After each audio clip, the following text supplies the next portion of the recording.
Alright, man, I'm back with another video, man. This is a video I've been getting requested on a lot. I've been getting a lot of requests for this video, I should say. And that was what's the first car I ever owned. Now, granted, when I was about, man, I was driving early. I was probably driving at like 13, 14, like illegally. Alright, I didn't have a permit, I didn't have a license, obviously. In Minnesota, you gotta be 15 to have a permit, 16 to have a license. I was driving like my own car.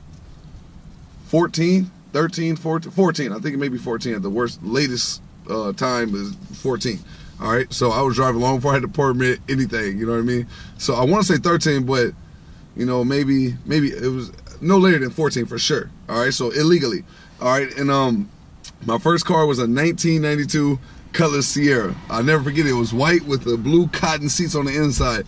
Man, I thought I was killing the game. I ain't gonna lie to y'all. And at the same time, I got my first job when I was 14. I was working at the YWCA downtown Minneapolis, man. And it was a daycare center. I used to watch kids, you know, like, and that's crazy, right? I train kids and professional athletes now, but I was a daycare. I watched kids when I was 14. I just go to show you, man. I've always been good with kids though. I like kids, you know what I mean? But when I was 14, that was my first job, and I used to get $300 every 2 weeks, and I thought that was a whole lot of money then. All right, we ain't gonna talk about everything I did with my money then, you know what I mean? Because it was dumb. But I saved up and I got that car. I worked for like, man, I think at least like a solid good 3-4 months before I got that car. And then I got that car, and man, it was just a piece of junk though. I ain't gonna lie. It was cool when I first got it, you know what I'm saying? But it was just raggedy, you know what I mean? Like, this is funny. So obviously I'm in a Hellcat now. Big blessings and thanks to God, you know. But the door handle was like right here, right? And I remember I got in an accident. And my whole right side of my car was caved in, like the whole like right side, the door was caved in, everything was jacked up, the front bumper, everything was jacked up, right? And we didn't have insurance at that time, you know what I mean? And neither did the person that hit me, right? So we just like, hey, you ain't got insurance? I ain't got insurance. Oh, okay. Bam, all right, guys, see you later. All right, man, thank God, bitch. Woo, we cool? All right, bam, we just gone, right? And I took my car, man, went home. I remember my mom asked me, what the hell happened to your car? I told her, oh, well, you know, it's whatever. We was broke. We ain't nothing at that time. So next thing you know, I had zip ties. Like, I couldn't get out that door, and this door was messed up. So I had zip ties. Like, I used to work, I know y'all don't think I know much about cars, but I used to work on my cars all the time. You know what I mean? Like, I used to work on my own cars. I used to tint my own windows. I used to take off the door panel. I used to put on my own alternators, did my own brake lines, ball joints. You know what I mean? Because we didn't have the money to get no mechanic to fix our cars for us. So it was just all trial and error. Some mess up, jack that thing up, and try to do it yourself. And it was all, what's that called? FYI or DIY, do it yourself? Yeah, DIY, do it yourself. That's, man, I could have did some videos there, boy, because I had some tragedies when it came to working on a car, boy. Messed up fingers, all sorts of crazy stuff. That's another story for another day.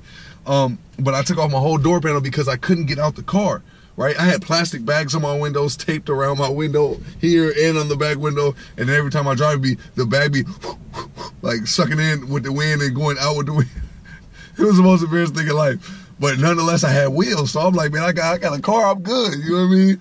And so I had to, back to the point, I had to get zip ties. I took off the whole door panel, and there's like this metal bar that y'all think when you pull this door handle, and it opens your door for those who don't know, right? Well, I found that little handle that the door handle is attached to. It was more up here though. And I zip tied it. I put like 3 zip ties together and had it pop out of the door. So, and then made like a loop. So then, like, you know how the Porsches is, even though we're close to the Porsche now, you got that little strap, you just pull it, and that's how the door opens on the, like, the GT3 RSs and stuff like that. I made a little loop with my zip ties, and I just, boom, you just pull it. You got to pull real hard, too, because that was an older car, so you had to pull hard. And then, next thing you know, then you push it like this with your shoulder. So once you pull it like this, then you open the door with, like, your shoulder. Man, look, I'm gonna have a picture pop up. For those who don't know what a Color Sierra is, 1992 Color Sierra, the picture just popped up right there. That was my first car, man, but it didn't look that good. Mine was raggedy, it was rusty, broke down all the time, it looked embarrassing.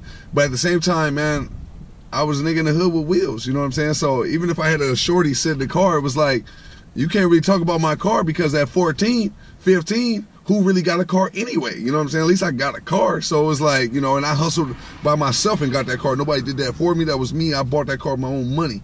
All right. So it was like, okay, what can you say? You know what I mean? But it was raggedy as hell. That thing used to break down all the time, man. I remember one time I went into Target. No lie. I went into Target, man. and to buy something, you know, and just get in and out, right? My alternator, not my alternator, my starter went out right there in the parking lot. So I turned the car off, went in the Target, came back out, started my car, I'm like, and then not starting over, not starting over. I'm like, oh man, come on. So next you know, I got to go right back in the Target. Now I'm broke. I ain't got no money. I probably had like, man, $30 in my pocket, right, at that time. So I go in the Target. I get like a ratchet set, right, to like pop the hood, get under there, because I ain't got no tools. I can't get all the way home. I live way in Minneapolis. This was Target in Crystal. So it was like, I gotta go way home now. We ain't have AAA or none of that stuff then. So it was like, all right, man. I go in there, get a ratchet set, try to fix it myself. Come to find out it's the starter, because every time I hit the starter, I would hit the starter with like a wrench, like with the boom, boom, and then it'll start to turn over. So I knew it was the starter. So next you know, damn, man. So next you know, I find a way to get back to the crib. I think I had my brother or somebody come get me, or my mom come get me. We leave the car there because I don't get paid. So I don't get paid for like a week. I leave the car in Target parking lot. I hope it don't get towed and everything. Long behold, God is good. My car didn't get towed. I come back up there when I got paid. I bought the starter. Starter was like, I think $75, $80 or something like that. Can't remember. It was a long time ago. At this time, I'm like 15. Still got that raggedy car, right? And I literally jacked the car up there right there. I had everybody looking at me. It was the most embarrassing thing in life. I jack it up right there on the spot. Put the starter on myself. Get up out of there and then go. And then let me tell you how broke I was. The same tools I bought for like 20, 30 bucks. I cleaned them up real good, polished them up, you know, with some good napkins, put them back in the thing, and still had the receipt, brought it back in the Target, got my money back. Man, them was hard times right there, man. And look at that, now I'm sitting in the Hellcat, man. Ain't that crazy, man? We're not even talking about the prison. We're not going to talk about the basketball. We're not going to talk about everything that led up to get me to this point where I'm at right now. Just to go from that to this is like, man, it's a surreal feeling, man. Like I said in one of my videos prior to this, man, it's all because of y'all, and I just appreciate the support. Like, getting up until this point, you can get my Hellcat, yeah, that's God and that's me, you know, and I got a good support cast, you know.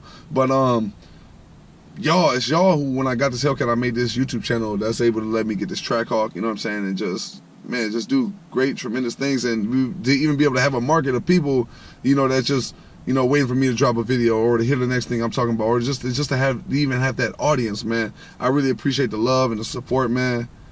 And just talking about this story, man, it makes me realize how far to really come. Like, sometimes you gotta have these moments, man, where you kind of just draw back and you're like, man, I'm doing it, man. I'm doing it. I ain't did that because I'm not where I want to be. You know what I'm saying? But I'm doing it, and I'm currently in the process of that climb right now. You know what I'm saying? And it's just a real feeling, man. And some days it's like, man, it's just surreal. It's just, some days I can't. When I think about it, I just be like, man, I'm really living the life, man, and I'm big time blessed, you know. And don't get me wrong, I'm not rich. You know what I'm saying? My family for sure as hell ain't rich. You know what I'm saying? So it's like, just, you know, being in the situation I'm in right now, man, there's times, you know, I still got bills just like y'all. I still got a job just like y'all. I still got to take care of my family just like y'all, man. And like I said, I'm not rich, so it's like, there's times where I'm like, man, I might not be able to get there, or I might not be able to do this, you know what I'm saying? But at the end of the day, when I get to thinking about all those things, I got to center myself and say, listen, bro, you blessed. You know what I'm saying? Like, it could be totally worse. And I always tell myself it could always be worse, and it always could be better. You know what I'm saying? If I got $1 million, who don't want $1 billion, right? And you can have $100 and have no money. You know what I'm saying? So which one's worse? The zero money is better, or is worse than $100. And $1 million obviously ain't as good as $1 billion. All right, so it's like it can always be worse and it could always be better, and that's something I just constantly remind myself of. Even when times are hard, y'all look at me right now, and I understand it's probably easy to think like, man, this guy's just got the life and I don't have no worries, but I do. I have a lot. You know what I'm saying? And I have a lot of bills too. But nonetheless, it's like you have to take leaps of faith, and you have to get yourself out there. Oh, let me kill that door. It's a wind noise. You have to take those leaps of faith, man. You have to just get out there. You have to be able to try things, man. Not be scared to try to do things, and not scared to fail. That's the only way things are going to work for you, man. Things only stop working for those who quit. All right, so for those who never quit, you eventually win. Sometimes it might take a year. Sometimes it might take a person 20 years. Sometimes it may take 50 years. Sometimes it may take a person a day or a week. You know, everybody is different, man. So don't compare and contrast yourself to anybody else and how long it's taking you or how long it took them. Just do you. You know what I'm saying? And that's all I'm doing right now. And there's times like where I literally have to have conversations with myself, and I do this all the time, just me time, where I can sit there and say, man, this is where I was at. You know what I'm saying? This is where I'm trying to go, and this is where I'm currently at right now. And I got to evaluate the steps on what I'm going to do next to get there. You know what I mean? And it's like, to be in the position I'm at right now today, like, as far as where this YouTube and everything is going, it's all because of y'all, man. And I just appreciate y'all support so much. Words can't even express it. All right, but like I said, man, I'm human just like y'all. So I know it's easy. I used to watch people on YouTube all the time. I watched YouTube 5-6 years before I actually made a YouTube channel. All right, I never thought I was even going to make a YouTube channel. So I know what it feels like to be a subscriber and watch somebody. And I know it sounds crazy, but to watch them so much that you get a false sense of reality that you might not even think this person's real, or they, even though you know they real, it's type feel like they're not. You know what I'm saying? Because how are they doing this? How are they moving like that?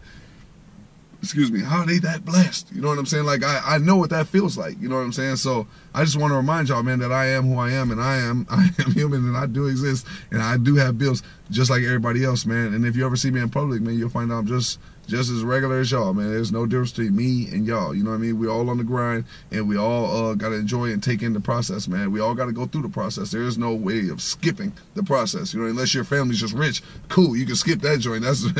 But for most people that's watching this and you're like me, you can't just skip that process. That process is something you have to go through, you know what I mean? And that process is what makes you or what breaks you, you know what I'm saying? So like I said, as long as you never quit, it'll never break you, man. And coming from that Cutlass Sierra to this Hellcat, man, to Trackhawk, to hopefully one day, God willing, the Lamborghini Aventador, and, you know, giving my woman her dream home, and, you know, everything that we're just working towards, man. Getting Ethen in college, getting him in get him Division I, get him to NBA. Whatever your goals is, you know what I mean? Like, just stay prayed up, man. Prayed up is the way to go, man. You know what I mean? That's all I ever did, and I just stay true to myself. So stay prayed up and stay true to yourself, man, and you can overcome anything.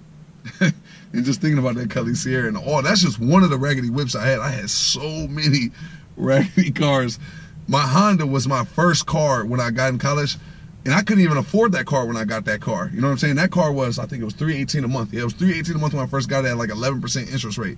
I was getting raped on that car. You know what I mean? Pause. But the funny part was when I got that car, man, it was like, I know I can't afford it, but I think I can maintain it with my scholarship money and other stuff that I got coming in. You know, it really wasn't nothing else coming in. I was working at 43 Hoops in the summer, and then I was going to college, and then I was waiting to get that scholarship money. I remember for my first month, I couldn't even pay my first car payment. One of my friends, Troy, shout out to Troy, man, real valid dude, man. You know what I'm saying?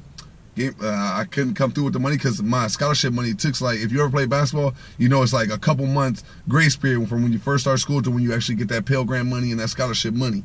So my guy Troy, you know what I'm saying, sent me that bread, even though I told him, like, no, it's good, you know what I'm saying. He knew that I didn't want to be late on that payment because it would mess up my credit, and I wanted to build up my credit because I wanted to get this Hellcat, you know what I'm saying. And he sent me that bread, looked out for me, man. That's my guy to this day, you know, and we talk all the time. But nonetheless, man, it's like great people like that to help you out along your way. You know what I'm saying? That helps you develop into the person you are. So you got to have that good support cast as well. You know what I'm saying? But just going through all that and then getting here to this, even when I got this car, that was another leap of faith. Like, it wasn't the best financial decision when I first got it. But if I didn't take that leap of faith, I wouldn't know y'all right now. I wouldn't be making YouTube videos. Y'all wouldn't be sitting there listening to me babble about my life story and my old first car that I ever had to get to the Hellcat. Wouldn't none of this be happening if I never took them leaps of faith, man. So take them leaps of faith, man. Stay prayed up and stay true to yourself, man.